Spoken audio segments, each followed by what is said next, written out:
Welcome and welcome back to the channel, Arts of the Round Table. My name is Mello. Today in this video I'm going to be sharing with you my full process of drawing and painting a portrait of Gandalf the Grey in gouache. I'll be discussing the materials I used, my color choices, brush techniques as best as I can. I want you to know that I am indeed still learning this amazing medium that is gouache, and it is an absolute joy and a privilege for me to share what I'm learning with everyone in this way. The first part of the process for this painting is the drawing, one that should require careful planning and attention to detail, which I completely glossed over, not out of ignorance, but more because I didn't want to have my practice paintings to drag on and consume too much time. But I'm going to tell you why that was a bad idea. From the beginning, I had an idea, I just didn't know how I was going to execute it. I didn't know what type of drawing I was going to do. I didn't know which style I was going to do it in. And I had surrounded myself with too many things that was distracting me. I had Pinterest open with a bunch of images of Sir Ian McKellen because I thought I was going to do realistic. I had one of the animated movies from the 70s playing, so I didn't know if I was going to go cartoonish, and my mind wasn't really concentrating enough on what I was wanting to do. When I'm not specifically doing comic book art, my self-proclaimed style is cartoonish realism, which allows me a great amount of creative freedom. I just couldn't make up my mind, and you can kind of tell throughout the drawing process as I go from one extreme to the other. I'm not trying to trash the drawing. In the end, I really do and did enjoy the way it came out. It's always fun to go back to pencils and graphite. I'm just saying that I wish I took a little bit more time to plan out what I was going to do.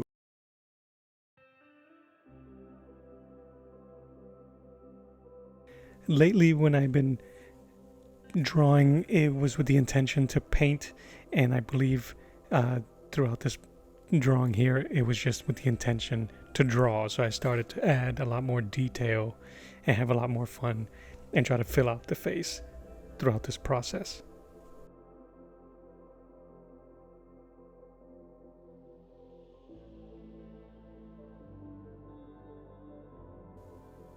Now I'm using a white charcoal pencil just to add some highlights. If you guys ever get an opportunity to draw on tanned or toned paper like this, it is a great way to work on volume without having to deal with a lot of the midtones. Use the paper as your midtone, worry about shadows and sharp black and the highlights, and you'll see that your drawings will begin to take shape a lot faster. So this is day 2. The drawing is done, and now I'm going to prep it to paint. As you saw, I used the kneaded eraser to rub off all the loose graphite because I used some B pencils, so I know those are kind of soft lead pencils, so I knew that was going to happen. So now I'm just preparing my palette, and the top right colors are the Zorn palette, which is earth yellow if you're using your Himi Gouaches. So that's earth yellow, vermilion, and burnt umber, black and white, and I love using blue as a highlight, and I'm just kind of mixing. I'm trying to get my flesh tones and my shadows for the beard and his clothing. At least I did some planning here.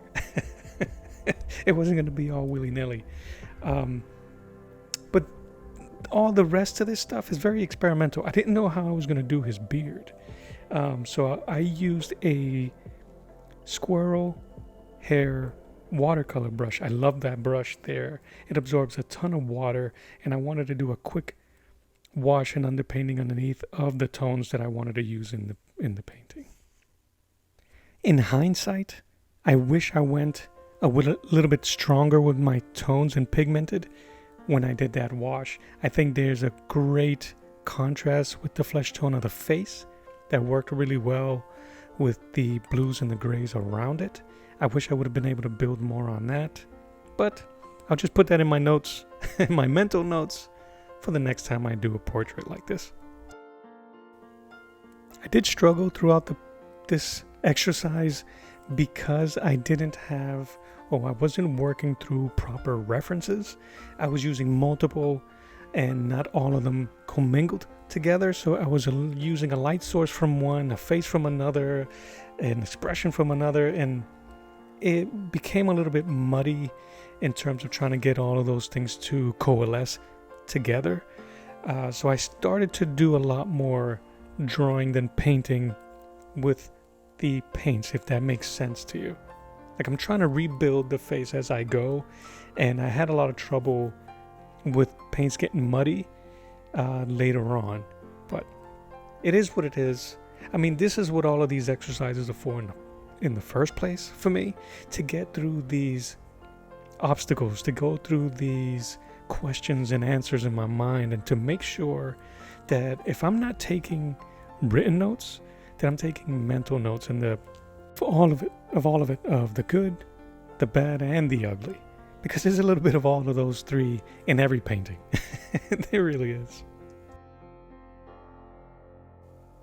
One other thing that's important that I'm going to take away from rewatching and talking to you guys about this is patience. Even though I don't think I practiced patience when I was painting this, later on in the process, I started to realize that, man, if I've just taken a little bit longer, if I waited a little bit longer, this paint wouldn't have muddied as much as it did.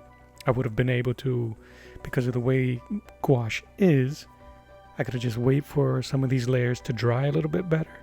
I would have been able to layer my colors above it. And as you can see there, I kind of like take care of the face and the tone with more solid, opaque colors. That's when I'm like, man, I wish I would have waited.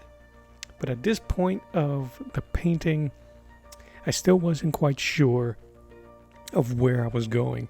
And I didn't know if I wanted to do all the detail on the beard. Like, I had all of those type of nagging questions instead of just being in the moment and painting. And that's another thing that I'm going to take away from this, is being in the moment, no matter what these exercises are for and what you intend them to be. Patience and planning goes a long way, and that's something that I should have and will be taking note of for the future.